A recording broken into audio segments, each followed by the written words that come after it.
কথায় আছে যেমন কর্ম তেমন ফল। আর এই মুহূর্তে ভারত এবং পাকিস্তানের সম্পর্কের মধ্যে ঠিক এই সমীকরণটাই দেখা যাচ্ছে। মাত্র 24 ঘন্টার ব্যবধানে কাশ্মীর ইস্যু, মার্কিন রাষ্ট্রদূতের একটি মন্তব্য এবং দুই দেশের রাজধানীর বুকে ঘটে যাওয়া এক বুলডোজার অ্যাকশন উপমহলীয় রাজনীতিকে একেবারে উত্তপ্ত করে তুলেছে। একদিকে জম্মু কাশ্মীরকে ভারতের অবিচ্ছেদ্য অংশ বলে মার্কিন রাষ্ট্রদূতের দেওয়া এক ঐতিহাসিক বয়ান, যা একেবারে ঘুম উড়িয়ে দিয়েছে ইসলামাবাদের। আর অন্যদিকে ইসলামাবাদের উস্কানির জবাবে দিল্লির পাকিস্তান হাই কমিশনের বাইরে ভারতের চটজলদি টিট ফর ট্যাট বা পাল্টা জবাব।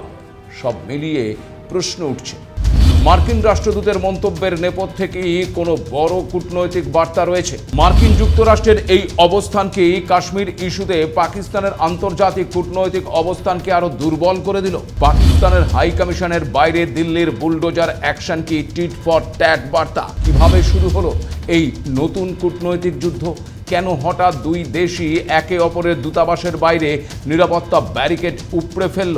অপারেশন সিঁদুরের তথ্যচিত্র দেখে কেন ঘুম উড়ে গেল ইসলামাবাদের? একদিকে পিওকে, অন্যদিকে বালুচিস্তান বিদ্রোহে জর্জরিত পাকিস্তান কেন ভারতকে উস্কানি দিতে ব্যস্ত? নমস্কার, আপনারা দেখতে শুরু করেছেন এডিটরস ডায়েরি। আমি ভাস্কর দত্ত আরও একটি নতুন এপিসোডে আপনাদেরকে স্বাগত জানাই।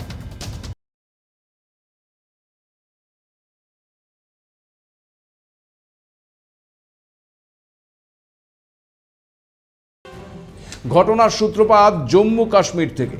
370 ধারা বাতিলের পর এই প্রথম কোনো শীর্ষ মার্কিন প্রতিনিধি একক সফরে শ্রীনগর গিয়েছিলেন।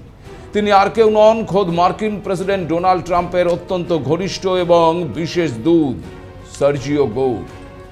শ্রীনগরের মাটিতে দাঁড়িয়ে তিনি স্পষ্ট ভাষায় ঘোষণা করেছেন, জম্মু কাশ্মীর হলো ভারতের একটি অত্যন্ত গুরুত্বপূর্ণ অংশ। আর শুধু তাই নয়, কাশ্মীরের নিরাপত্তা ব্যবস্থার প্রশংসা করে তিনি আমেরিকার লেভেল 4 ট্রাভেল অ্যাডভাইজারি পুনর্বিবেচনা করারও আশ্বাস দিয়েছেন।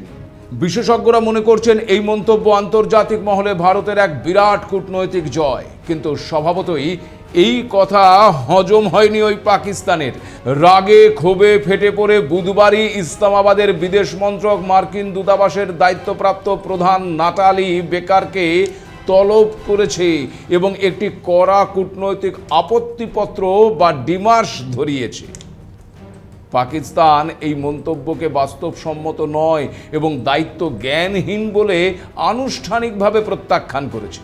কিন্তু প্রশ্ন হচ্ছে, মার্কিন রাষ্ট্রদূতের এমন মন্তব্যের নেপথ্যে কি কোনো বড় কূটনৈতিক বার্তা রয়েছে? দেখুন, বিশেষজ্ঞরা কিন্তু বলছেন মার্কিন রাষ্ট্রদূত সার্জিও গোরের এই মন্তব্যের নেপথ্যে অত্যন্ত সুদূর প্রসারী এবং বড় ধরনের ভূ রাজনৈতিক এবং কূটনৈতিক বার্তা কিন্তু রয়েছে। কারণ আন্তর্জাতিক কূটনীতিতে কোনো দেশের শীর্ষ প্রতিনিধির মুখে প্রতিটি শব্দ অত্যন্ত মেপে ব্যবহার হয়। ফলে শ্রীনগরের মাটিতে দাঁড়িয়ে তার এই বক্তব্য শুধু ওই পাকিস্তানের জন্য ধাক্কা নয়, বরং বিশ্ব রাজনীতিতে ভারতের ক্রমবর্ধমান শক্তির একটি বড় স্বীকৃতিও বটে। তাছাড়া 2019 সালে ভারত সরকার জম্মু কাশ্মীরের বিশেষ মর্যাদা বিলুপ করার পর থেকে পাকিস্তান আন্তর্জাতিক স্তরে একে অবৈধ বলে প্রচার করার আপ্রাণ চেষ্টা চালিয়ে আসছিল। এদিকে মার্কিন রাষ্ট্রদূতের এই সফর এবং কাশ্মীরকে ভারতের গুরুত্বপূর্ণ অংশ বলে দেওয়া বয়ান প্রমাণ করে দিচ্ছে যে ওয়াশিংটন এখন ওই 370 ধারার পরবর্তী কাশ্মীরের বাস্তবতাকে সম্পূর্ণ মেনে নিয়েছে। দ্বিতীয়ত, এ কথাও ভুলে গেলে চলবে না যে সার্জিও গৌর কেবল একজন সাধারণ রাষ্ট্রদূত নন, তিনি মার্কিন প্রেসিডেন্ট ডোনাল্ড ট্রাম্পের দক্ষিণ এবং মধ্য এশিয়া বিষয়ক বিশেষ দূত এবং ট্রাম্পের অত্যন্ত ঘনিষ্ঠ বৃত্তের মানুষ।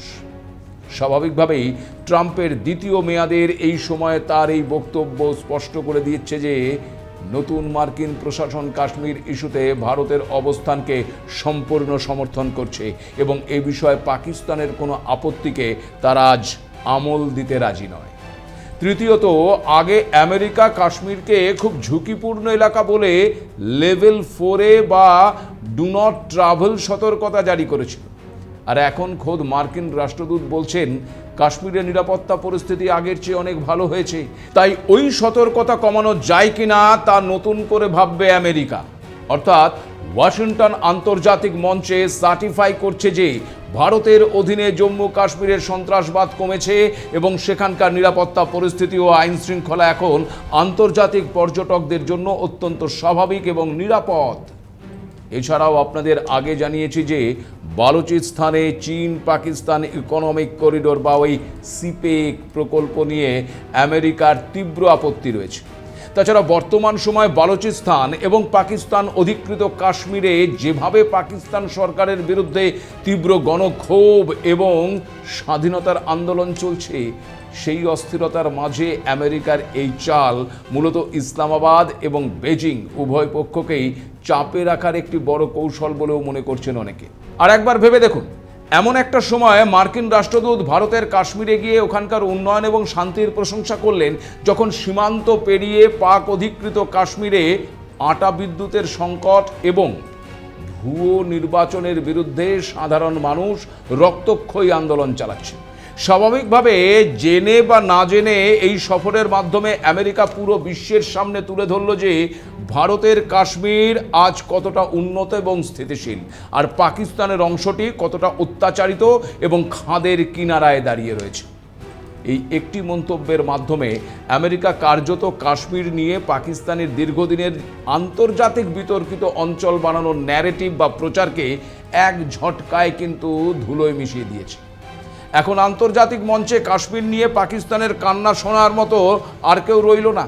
আর পাকিস্তান সাধারণত ওআইসি বা মুসলিম রাষ্ট্রগুলোকে পাশে নিয়ে ভারতের বিরুদ্ধে জোট গড়ার চেষ্টা করে, কিন্তু এখন আমেরিকা সরাসরি ভারতের অবস্থানকে খোলামেলা সমর্থন করায় সৌদি আরব বা সংযুক্ত আরব আমির শাহের মতন প্রভাবশালী মুসলিম দেশগুলো, যারা এমনিতেই ভারতের সঙ্গে গভীর অর্থনৈতিক সম্পর্কে যুক্ত, তারা এখন কাশ্মীর নিয়ে পাকিস্তানের কোনো প্রস্তাবে সায় দিতে আরও 10 বার ভাববে। ফলে মুসলিম বিশ্বের মঞ্চেও ইসলামাবাদ এখন পুরোপুরি কোণঠাসা হয়ে গেল বলেই কিন্তু মনে করা হচ্ছে। অর্থাৎ মার্কিন যুক্তরাষ্ট্রের এই নতুন অবস্থান কাশ্মীর নিয়ে পাকিস্তানের কূটনৈতিক লড়াইকে একেবারে আন্তর্জাতিক মঞ্চে সম্পূর্ণ অপ্রাসঙ্গিক বা ইরিলেভেন্ট করে তুলেছে। আর সেই রাগে এবং নিজেদের মুখ পুড়তেই পাকিস্তান এখন কখনো ভারতীয় দূতাবাসের ব্যারিকেড সরাচ্ছে, তো কখনো আবার মার্কিন কূটনীতিককে ডেকে ধমক দেওয়ার নাটক করছে। এখন প্রশ্ন, পাকিস্তানের হাই কমিশনের বাইরে দিল্লির বুলডোজার অ্যাকশন কি টিট ফর ট্যাট বার্তা? কিভাবে শুরু হলো এই নতুন কূটনৈতিক যুদ্ধ? কেন হঠাৎ দুই দেশই একে অপরের দূতাবাসের বাইরে নিরাপত্তা ব্যারিকেড একেবারে উপড়ে ফেলল? বৃহস্পতিবার সকালে দিল্লির চাণক্যপুরীর কূটনৈতিক এনক্লেভে যখন জেসিবি বুলডোজারগুলো এসে দাঁড়ায়, তখন অনেকেই কিন্তু চমকে উঠেছিলেন। কিন্তু মাত্র কয়েক মিনিটের মধ্যেই পরিষ্কার হয়ে যায় যে ভারত একেবারে লক্ষ্মীবারেই আন্তর্জাতিক কূটনীতির সবচেয়ে কড়া নীতিটি প্রয়োগ করতে চলেছে, যার নাম রেসিপ্রোসিটি বা যেমন কর্ম তেমন ফল। পাকিস্তান হাইকমিশনের বাইরে ফুটপাত এবং নির্ধারিত সীমানার বাইরে গিয়ে তৈরি করা সমস্ত অবৈধ অস্থায়ী কাঠামো আজ একেবারে বুলডোজার দিয়ে আক্ষরিক অর্থে গুড়িয়ে দেওয়া হয়েছে। আর শুধু তাই নয়, দূতাবাস চত্বরকে ঘিরে রাখা ট্রাফিক বোলার্ড, মেটাল রেলিং, গেট এবং ভিসা সেকশনের বাইরে থাকা দীর্ঘ ব্যারিকেডগুলো একেবারে উপরে সম্পূর্ণ সরিয়ে নেওয়া হয়েছে। মাটিতে ছড়িয়ে পড়ে থাকতে দেখা গেছে কংক্রিটের ভাঙা টুকরো আর লোহার ফ্রেম। কিন্তু প্রশ্ন হচ্ছে, ভারত কেন হঠাৎ এত অ্যাগ্রেসিভ রূপ ধারণ করলো? কিভাবে শুরু হলো এই ব্যারিকেড যুদ্ধ? এর উত্তর কিন্তু লুকিয়ে রয়েছে এর ঠিক 3 দিন আগের একটি ঘটনায়। গত সোমবারই অর্থাৎ 17ই আগস্ট ইসলামাবাদে অবস্থিত ভারতীয় হাই কমিশনের বাইরে থাকা সুরক্ষামূলক নিরাপত্তা ব্যারিকেড এবং পার্কিং পোলগুলো কোনো অগ্রিম নোটিশ ছাড়াই আচমকা সরিয়ে দিয়েছিল ওই শেহবাজ শরীফের সরকার। পাকিস্তানের দাবি ছিল ওগুলো নাকি ট্রাফিকের সমস্যা তৈরি করছিল, কিন্তু কূটনৈতিক মহল তখনই বুঝে গিয়েছিল এটা আসলে ভারতকে হেনস্থা করার একটা সস্তা চাল। পাকিস্তান হয়তো ভেবেছিল ভারত বরাবরের মতন শুধু ওই আলোচনার টেবিলে প্রতিবাদ জানিয়েই ছেড়ে দেবে, কিন্তু নতুন ভারত যে 1 ইঞ্চিও জমি ছেড়ে কথা বলে না, তা চাণক্যপুরীর এই বুলডোজার অ্যাকশনটাই কিন্তু প্রমাণ করে দিল। পাকিস্তান ভারতের কূটনৈতিক মিশনের নিরাপত্তা সংকুচিত করতেই 24 ঘন্টার মধ্যেই ভারত ও ইসলামাবাদের অহংকার একেবারে মাটিতে মিশিয়ে দিয়েছে।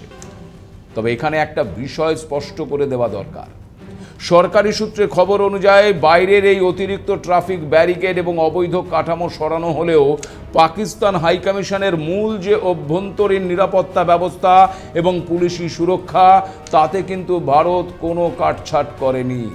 অর্থাৎ ভিয়েনা কনভেনশনের সমস্ত নিয়ম মেনেই ভারত এই পাল্টা জবাবটি দিয়েছে। কিন্তু কূটনৈতিক যুদ্ধ কিন্তু এখানেই শেষ নয়, কারণ এই ব্যারিকেড সরানোর পেছনে শুধু সোমবারের ওই পাকিস্তানের উস্কানি নয়, বরং ডিসকভারি চ্যানেলের একটি অতি গোপন তথ্যচিত্র লিক হওয়ার সত্যটাও কিন্তু লুকিয়ে রয়েছে, যা ওই পাকিস্তানের রাওয়ালপিন্ডির সেনা দপ্তরের ঘুম পুরোপুরি উড়িয়ে দিয়েছে। জানেন কি কি আছে সেই অপারেশন সিঁদুর নামক তথ্যচিত্রটিতে? কেনই বা মাঝরাতে একেবারে বিবৃতি দিতে বাধ্য হলো পাক সেনা? এখানে আপনাদেরকে জানিয়ে রাখি যে কূটনৈতিক স্তরে যখন এই ব্যারিকেড যুদ্ধ চলছে, ঠিক তখনই পাকিস্তানের কফিনে শেষ পেরেকটি পুঁতে দিয়েছে ডিসকভারি চ্যানেলের একটি নতুন তথ্যচিত্র। গত 15ই আগস্ট ভারতের স্বাধীনতা দিবসে বিশ্বজুড়ে সম্প্রচারিত হয়েছে 2 পর্বের এই ডকু সিরিজটি, যার নাম ডিক্লাসিফাইড অপারেশন সিঁদুর। আর এই তথ্যচিত্রটি সামনে আসার পর থেকেই পাকিস্তানের সামরিক এস্টাবলিশমেন্ট এবং রাওয়ালপিন্ডির সেনার সদর দপ্তরে তীব্র আতঙ্কের সৃষ্টি হয়েছে। পরিস্থিতি তাদের এতটাই হাতের বাইরে চলে গেছে যে সেদিন গভীর রাতে, মানে ঠিক ভোর রাত 2টোর সময় ঘুম থেকে উঠে তড়িঘড়ি অফিসিয়াল বিবৃতি জারি করতে বাধ্য হয়েছে পাক সেনা।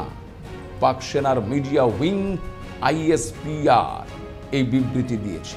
কিন্তু প্রশ্ন হচ্ছে, এই তথ্যচিত্রে এমন কি গোপন সত্য ফাঁস করা হয়েছে যা দেখে পুরো পাকিস্তান ফৌজের একেবারে রাতের ঘুম উড়ে গেল?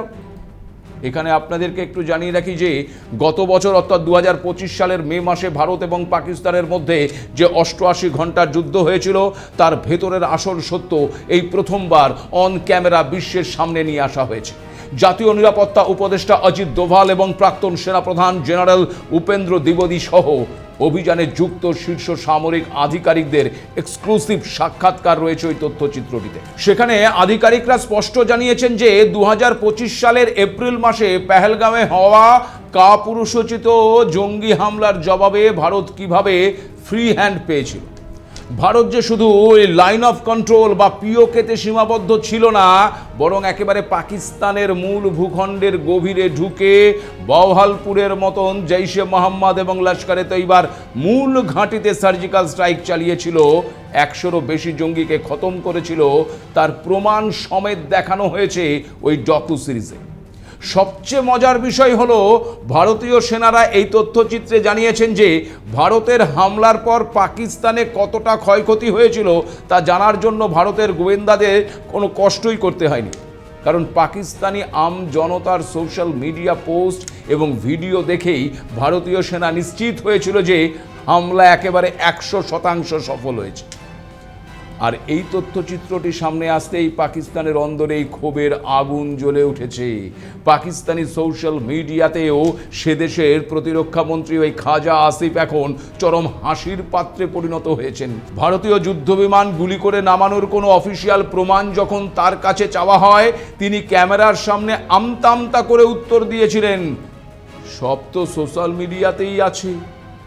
স্বাভাবিকভাবে পাকিস্তানের আমজনতা এখন মন্তব্য করছেন যে ভারত যখন তাদের দেশের ভেতরে ঢুকে একেবারে হামলা চালিয়ে গেল, তখন পাকিস্তানি সেনা কোনো সামরিক জবাব না দিয়ে এখন মাঝরাতে টুইটার বা এক্সে এসে লম্বা লম্বা বিবৃতি দিয়ে মুখ রক্ষার চেষ্টা করছে। আর তাছাড়া দেখুন, পাকিস্তানি সেনাবাহিনী এতদিন তাদের দেশের মানুষের কাছে দাবি করে আসছিল যে 2025 সালের ওই যুদ্ধে তারা ভারতকে রুখে দিয়েছিল এবং জেনারেল আসিম মুনির জয়ী হয়েছিলেন। কিন্তু ডিসকভারি চ্যানেলের এই তথ্যচিত্রটি পাকিস্তানের সেই মিথ্যে জয়ের ন্যারেটিভ বা প্রচারকে পুরো বিশ্বের সামনে একেবারে ধুলোয় মিশিয়ে দিয়েছে। আর সেই কারণেই নিজেদের মুখ রক্ষা করতে এবং দেশের মানুষের ক্ষোভকে শান্ত করতে গভীর রাতে তড়িঘড়ি বিবৃতি দিয়ে পাক সেনা দাবি করেছে যে এই তথ্যচিত্র নাকি ভারতের বানানো একতরফা গল্প। কিন্তু সত্য যে চাপা থাকে না তা আজ আরও একবার প্রমাণ হয়ে গেল। তারপরেও কি লজ্জা আছে ওই পাকিস্তানের? আপনাদের আগেও বলেছি যে একদিকে পাকিস্তান অধিকৃত কাশ্মীর আজ আটা এবং বিদ্যুৎ, সেই সঙ্গে ভুয়ো নির্বাচনের বিরুদ্ধে তীব্র গণবিক্ষোভে ফুঁসছে। অন্যদিকে বালুচিস্তানের পরিস্থিতি আরও ভয়ঙ্কর। সেখানে বালোচ নেতা মীর ইয়ার বালোচ ইতিমধ্যেই ডেমোক্রেটিক রিপাবলিক অফ বালুচিস্তান বা স্বাধীন দেশের ঘোষণা করে দিয়েছেন। নিজের ঘর যখন এভাবে জ্বলছে, চারিদিকে যখন গৃহযুদ্ধের পরিস্থিতি, তখন পাকিস্তান নিজের সমস্যা সামাল না দিয়ে ভারতের সঙ্গে টক্কর বা উস্কানি দিতে ব্যস্ত। কিন্তু কারণটা কি? আসলে এর পেছনেও লুকিয়ে রয়েছে পাকিস্তান সেনাবাহিনীর একটি পুরনো এবং নোংরা খেলা, যাকে বিশেষজ্ঞরা বলছেন ডাইভারশন ট্যাকটিক্স বা নজর ঘোরানোর চাল। ভেবে দেখুন, পিওকের সাধারণ মানুষ আজ পাকিস্তানের ট্যাক্স বা বিদ্যুৎ বিল দিতে অস্বীকার করে সরাসরি ভারতীয় পরিচয়ের জয়গান গাইছে। অন্যদিকে বালুচিস্তানের বালোচ লিবারেশন আর্মি পাকিস্তান সামরিক ছাউনিগুলোকে একেবারে গুড়িয়ে দিচ্ছে। এই পরিস্থিতিতে পাকিস্তানের সাধারণ মানুষ এখন বুঝে গেছেন যে তাদের দেশের আসল শত্রু ভারত নয়, বরং ওই রাওয়ালপিন্ডির এই দুর্নীতিবাজ সেনা এস্টাবলিশমেন্ট। আর পাকিস্তানের সেনাবাহিনী এবং শাহবাজ শরীফ সরকার খুব ভালো করেই জানে যে তার দেশের ভেতরের এই গণবিদ্রোহ যদি থামাতে হয়, তবে দেশের মানুষের সামনে একটা কাল্পনিক শত্রু দাঁড় করাতেই হবে। আর পাকিস্তানের জন্য সেই শত্রুটি হলো ভারত এবং কাশ্মীর ইস্যু। তাই যখনই ওই পাকিস্তানের ভেতরে সেনা পুরোপুরি ব্যর্থ হচ্ছে, তখনই তারা ভারতীয় দূতাবাসের সুরক্ষামূলক ব্যারিকেড সরিয়ে বা মার্কিন রাষ্ট্রদূতের মন্তব্য নিয়ে হইচই ফেলে নিজেদের মিডিয়াতে একটা ভুয়ো জাতীয়তাবাদ তৈরি করার চেষ্টা চালিয়ে যাচ্ছে ওই শেহবাজ আর মুনিররা, যাতে পাকিস্তানের মানুষ বালুচিস্তানের স্বাধীনতার লড়াই বা পিওকের আটার সংকট ভুলে গিয়ে আবার ওই ভারতের বিরুদ্ধে অন্ধবিদ্বেষে মেতে ওঠে। কিন্তু আজ 2026 সালে দাঁড়িয়ে আজকের ভারত যে পাকিস্তানের এই পুরনো গেম প্ল্যানকে খুব ভালো করেই চেনে, তা আজ দিল্লির বুলডোজার অ্যাকশন দিয়েই কিন্তু বুঝিয়ে দিয়েছে। এর মাধ্যমেই ভারত স্পষ্ট বার্তা দিয়েছে যে পাকিস্তান তার নিজের ঘর সামলাক, নিজের চরকায় তেল দিক। আর ভারতের কূটনৈতিক মিশনে আঘাত করলে ভারত যেমন এখন ঘরে ঢুকে মারতে জানে, আবার দিল্লির মাটিতেও বুলডোজার চালাতেও দ্বিধাবোধ করে না। কারণ এই ভারত নতুন ভারত। তাই কবি সুকান্তর 18 বছর কবিতাটিকে পাথেয় করে আমরা আজ প্যারোডির সুরে বলতেই পারি, নতুন ভারত কি যে দুঃসহ, স্পর্ধায় নেয় মাথা তোলবার ঝুঁকি। এই নতুন ভারতেই অহরহ বিরাট দুঃসাহসেরা দেয় যে উকি। নতুন ভারতের নেই ভয়, পদাঘাতে চায় ভাঙতে পাথর বাঁধা। এ ভারতে কেউ মাথা নোয়াবার নয়, নতুন যুগের ভারত জানে না কাঁদা। আজ এ পর্যন্তই। বন্দে মাতরম। নমস্কার।